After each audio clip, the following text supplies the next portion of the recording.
Well, it's no secret, it's become a lot harder for Australians to get into the property market. But now a new book is helping everyday families to find the financial freedom that comes with owning an investment property. Author and buyer's agent Lloyd Edge has unlocked the best strategies to take advantage of rising prices in 2025. Positively Geared is described as the property investment Bible with tips for understanding today's market. Property expert Lloyd Edge joins us live. Nice to see you. Welcome back. Good morning. Looking at the year ahead, what do you think we can expect from the property market? I think the first thing that people are looking forward to is potential interest rate cuts. Yeah. So a lot of people are thinking about February. I'm thinking maybe about May. But once May hits, then people's serviceability will get a little bit higher because interest rates will come back. People will have a little bit more money to buy property. So that's a positive thing for the markets. Yeah. But doesn't then the market go up a bit because suddenly...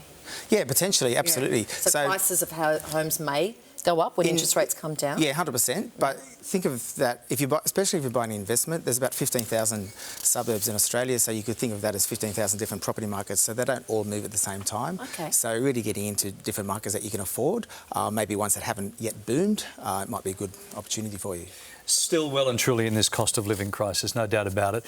People with little savings or no savings think this type of thing, getting into a property is completely out of my reach, but you tell a different story. Yeah, 100%. I think a lot of people think that they need to buy, close to home, or if they're living in a capital city like Sydney or Brisbane, that is out of their reach. But I think I like to encourage rent vesting, which is where you can live where you need to live and rent, and then buy an investment property that's more affordable in another maybe a regional town where it's cheaper.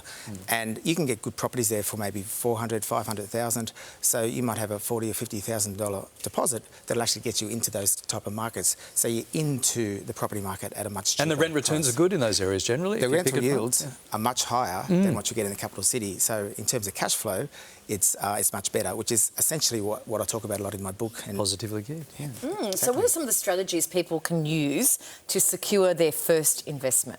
So certainly understanding the markets, doing some research, looking far and wide, getting away from the capital cities. And then when you're looking Can I ask you about that? Because some people are nervous to invest in areas which they know nothing about. 100%. So you would urge caution? I do urge caution, but I do think that doing a lot of reading, so reading books, listening to podcasts, and then speaking to experts in those areas. Now, real estate agents themselves don't always give you the best insights because they might have vested interests. So maybe talking to property experts or buyers agents who look after a particular area might be able to help you as well in those areas.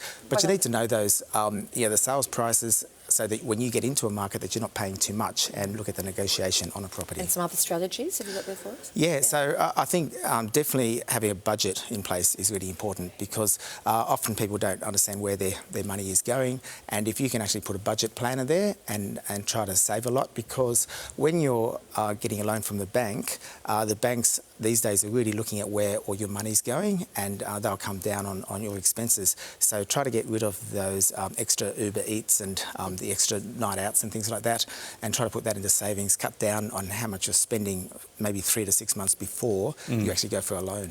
Okay. You've created this step-by-step toolkit for landlords to make use of. How do we make an investment property work long-term if you're a landlord? Yeah, so what's really important to remember that when you buy an investment property, you also become a landlord. So one of the mistakes a lot of people make is that they think they can manage the property themselves, which doesn't really make sense, particularly if the property isn't anywhere near them. You really need someone who's going to look after the property, be able to get tenants, look after the tenants, get the right tenants.